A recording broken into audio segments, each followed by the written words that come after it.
Selamat sejahtera, Vanakkam, Tajahau. Saya Suman Sivam kembali lagi dari channel kita Rakyat Malaysia. Hari ini saya membawa satu topik yang berkaitan dengan LGBT ataupun isu sajat. Baru-baru ini kita lihat banyak kontroversi yang dilakukan oleh sajat, ya. Negara ini terperanjat dengan apa yang dinyatakan isu murtad ataupun isu saya cakap beliau, dan saya tidak tahu macam mana nak menyatakan sajat ini, dan tidak ada satu panggilan, panggil saudara ke saudari ke. Saya bukan menghina di sini, sebab ini kita nak bagi tahu supaya rakyat Malaysia ataupun golongan-golongan LGBT bukan tidak perlu menyokong, tidak perlu mempamerkan apa yang mereka lakukan. Sebenarnya perkara ini berlaku bila mempamerkan, awak tahu awak ini melanggar syariah Islam ataupun mana-mana agama pun tidak membenarkan perkataan LGBT. Di negara barat sekalipun mereka ada yang membantah dan ada yang menyokong. Di sini, sebagai rakyat Malaysia ataupun orang yang beragama dan kepercayaan Tuhan, tidak perlulah mempamerkan benda ni. Sebab di media sosial, kanak-kanak, anak muda yang baru nak usahakan diri, mereka tengok, budak-budak kecil semua tengok apa yang berlaku, apa yang mereka tengok. Sebab orang sekarang perlukan pembaruan. Bila mereka tengok benda ni baru, mereka terikut. Mereka terikut dengan zaman sekarang. Sebab kita tak nak perkara ini untuk jangka masa yang panjang. Jika awak buat benda-benda yang dilanggar hukum atau dilanggar undang-undang ataupun akta, jangan buat dengan terbuka, bukan jangan suruh buat, tapi jangan menunjukkan perkara itu benar. Sebab perkara ini wujudnya dengan pilihan dengan hakikat. Awak kena faham, hak pilihan dengan hak hakikatnya lain. Benda yang awak lakukan ini awak yang pilih. Bila awak yang pilih, salahkan diri. Mendekati orang-orang untuk menasihati, dekat dengan orang, minta penjelasan, bukan jadi sombong, bukan jadi angkuh, mencabar, Dan saya harap rakyat Malaysia pun jangan menghina. Kita mendekati dia, kita menasihati dia supaya benda ini tak berlaku lagi ataupun tak berpanjangan. Sebab kontroversi ini terlalu lama dah. Kita lihat di media sosial, di mana-mana orang menghina dia, mengutuk dia. Tapi perkara ini wujudnya bila ada pilihan awak membuat sesuatu benda tanpa sedar. Tanpa sedar, tanpa sedar. Betul, memang tak sedar diri langsung. Sebab perkara ini kita tak nak pada anak-anak kita. Bukan kita tak nak, kita tak nak minta benda tu tak berlandaskan agama pun. Tak bermanfaat untuk siapa-siapa pun. Sebab awak promote diri. Sebab fakta menunjukkan awak ni lelaki, tapi awak menonjolkan diri awak sebagai perempuan. Hak perempuan pun kita kena jaga, hak lelaki pun kita kena jaga. Tapi hak LGBT ni dah jaga di macam mana? Di manakah kita perlu jaga? Dijaga apa yang perlu kita dijagakan? Tidak tahu. Tidak tahu dan tidak pasti apa yang mereka mahu, dan mereka minta hak, macam-macam hak. LGBT perlukan hak sama rata. Hak sama rata apa bendanya kita nak? Apa yang kita nak bagi hak sama rata? Sebab kita tahu lelaki perempuan, bila ada golongan ketiga menuntut hak pada yang berjantina, apakah perasaan kita? Ada tak terfikir untuk kita? Dan kita perlukan, apa perlunya kita memperjuangkan dan sokong untuk LGBT ni. Jika pilihan awak nak jadi LGBT ataupun nak jadi transgender ke pondan ke, itu pilihan awak. Tapi hakikatnya di sini kita perlu lihat hakikat.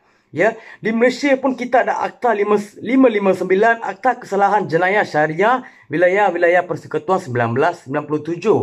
Saya harap pihak kerajaan ataupun pihak berkuasa bertegas. Kita bertegas supaya orang lain tak ikut. Sebab itulah kita nak bertegas. Bukan kita cakap kita nak membunuh dia. Sebab ini hukumnya. Sebab hukumnya membunuh. Tapi kita tidak perlu begitu. Sebab kita menghormati kemanusiaan. Kita cuba menasihati dia. Kita cuba sedarkan dia. Kita usahakan. Tapi bila usaha tu dah ada, tapi tuan badannya sendiri tidak dolak dalih dengan perkara yang benar. Tidak menghormati hakikat yang sebenar. Tapi perkara ini akan muncul lah. Di Brunei dipancung ataupun bunuh, bukan tidak ada perkemanusiaan. Mereka memperingati orang lain, tidak perlu ada begini. Ini yang kita tidak perlu ada. Kita memperjuangkan benda-benda yang tidak perlu. Sebab apa? Zaman berubah. Orang berubah, moden semuanya baru. Bila ada pembaruan yang lain, anak-anak muda ataupun kanak-kanak yang kecil melihat, menonton video begini, mereka pun perlukan pembaruan. Sebab awak ni orang berpengaruh. Orang yang berpengaruh untuk menyampaikan satu benda. Tapi orang tengok awak ni sebagai sajat. Sebab bila katakan Ponda, orang dah cakap sajat. Sebab benda ni bukan saya yang create. Benda ni dah ada dah. Di mana-mana pun dah ada. Orang dah create benda tu. Orang dah cipta benda baru. Berkaitan dengan Ponda, nama tu dah ditukar dengan sajat. Perkara itu kita perlu elokkan.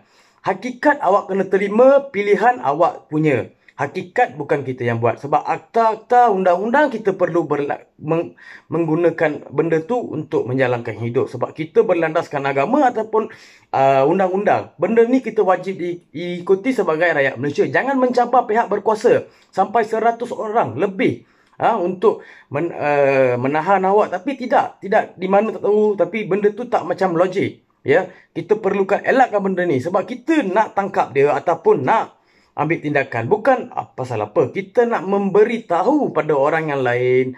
Jangan memwar-warkan benda ni. Jangan buat satu video ataupun menyatakan saya ni perempuan sedangkan awak lelaki.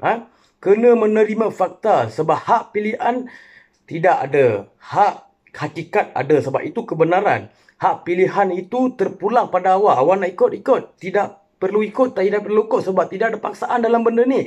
Dan jangan menyalahkan mana-mana agama pada perkara ini. Sebab semua agama menyatakan perkara ini tidak perlu. Tapi bila awak menegakkan benang yang basah, perkara ini perlu dielakkan jangka masa yang panjang. Ya, di sini perlu tegas lah.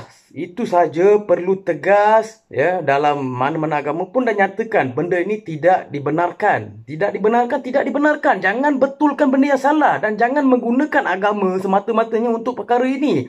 Perkara yang salah. Dan jangan mencerminkan diri awak. Sebab awak yang buat benda ni, awak yang membuat pilihan ini. Bila dimarah, diugut, awak nak awak takut, awak ni nak keluar Islam. Tapi perkara ni awak yang pilih. Bukan orang yang suruh pilih. Bila awak yang pilih, tanggungjawab awak besar. Awak perlu sampaikan. Awak kena fikir mana yang betul, mana yang salah. Jangan salahkan orang lain. Itu awak yang nak, bukan orang yang suruh. Ya, itu saja. Ya, saya harap saudari ataupun saudara sajat, ya, berhentilah. Pergilah mana-mana tempat untuk menerima motivasi ataupun nasihat. Ya, bila dah jadi, benda dah jadi, kita tidak perlu menghina lagi, mengungkit-ungkit lagi apa yang berlaku. Sebab diri awak sendiri, awak yang rosakkan nama awak. Dan awak yang promote diri awak di media sosial untuk orang bercakap. Salah di mana? Bukan orang yang cari awak. Awak yang cari orang di media sosial. Dan awak tahu, di zaman sekarang ni, media sosial adalah segalanya untuk mewar-warkan berita. Ya, mana-mana pun. Sebab ini salah. Memang salah, saya cakap salah. Semua orang tidak menerima perkara ini. Perkara ini perlu dielakkan supaya anak bangsa kita tidak mengikuti perkara-perkara yang diharamkan ataupun yang tidak dibenarkan agama. Takkan kita nak sokong LGBT semata-matanya untuk menjaga hak mereka dan hati mereka. Sedangkan perkara ini daripada pilihan mereka. Daripada pilihan, awak sendirilah yang tanggung apa yang awak nak. Bukan meminta ataupun meminta hak lebih pada yang lain. Dan memburukkan orang lain untuk tujuan awak sendiri. Ya, bila katakan LGBT, ya, di negara barat 1960 hingga 70-an benda ni diwarkan. 1988 hingga 1990 benda ni diwujudkan sebagai hak LGBT. Di mana datangnya hak LGBT dan buat apa kita perlu memberi hak LGBT? Sedangkan itu pilihan. Bukan benda yang hakikat daripada fakta ataupun kebenaran. Sebab IC menyatakan awak ni lelaki, tapi pilihan awak jadi perempuan, itu pilihan awak dan bukan benda yang nyata dan benda yang kita ikut. Ya, pilihan. Kita hormati pilihan awak, tapi jangan awak memburukkan, ya, imej awak dan imej negara kita. Sebab kita negara yang berperlembagaan, yang berdaulat, dan saya harap pihak-pihak berkuasa mengambil tindakan yang tegas menahan, menangkap dia, memberi nasihat, memberi segala-galanya untuk dia sedar. Sebab ini dah berlakunya bila tidak ada kesedaran. Ini kesedaran untuk masyarakat. Jangan pasal awak seorang, ya, masyarakat kita rosak sebab awak mencerminkan benda ni. Sebab awak ni seorang influencer. Awak ni berpengaruh. Bila berpengaruh, ramai akan ikut. Dan lagi awak seorang yang berniaga. Ramai yang awak kenal. Tapi jangan buat perkara-perkara yang tidak senonoh. Ya. Perlu dielakkan serta-merta. Jangan buat lagi. Sebab Malaysia ni famous dengan kejadian begini. LGBT, hak LGBT, perlu memperjuangkan hak LGBT, sokongan terhadap LGBT. Apa gunanya? Apa gunanya kita ada undang-undang akta tapi tidak diguna pakai pada orang-orang begini? Itu dikatakan. Saya tidak menyatakan semua, tapi segelintir. Perlu tegas dalam perkara ini. Tegaskan keadilan ataupun kebenaran yang betul. Supaya orang lain tahu, okey, kita ni dijaga. Kita ni dijaga dan akta-akta kita punya undang-undang memang kuat. Kita dijaga dari segi undang-undang. Tapi perkara ini berlaku tidak dapat ditangkap. Orang anggap, oh, bila ada duit ataupun kekayaan melimpah, mereka tidak akan ditahan. Bila orang biasa buat, terus ditahan. Sebab kita tengok di media selalu manyak-manyak yang di tepi lorong ditahan. Tapi sedangkan kenapa Sajat benda yang sama yang dia buat, dia promotekan buah dada dia, benda-benda yang tak patut. Anak-anak muda ataupun budak-budak kecil tengok, awak tunjukkan. Itu yang dikatakan double standard. Perlu ada tegas. Sebab benda yang dia orang buat boleh ditangkap. Kenapa Sajat tidak boleh ditangkap sedangkan bukti dah banyak kita dapat daripada kebenaran ini? Sekian, terima kasih. Saya Suman Siwam dari channel Kita Rakyat Malaysia.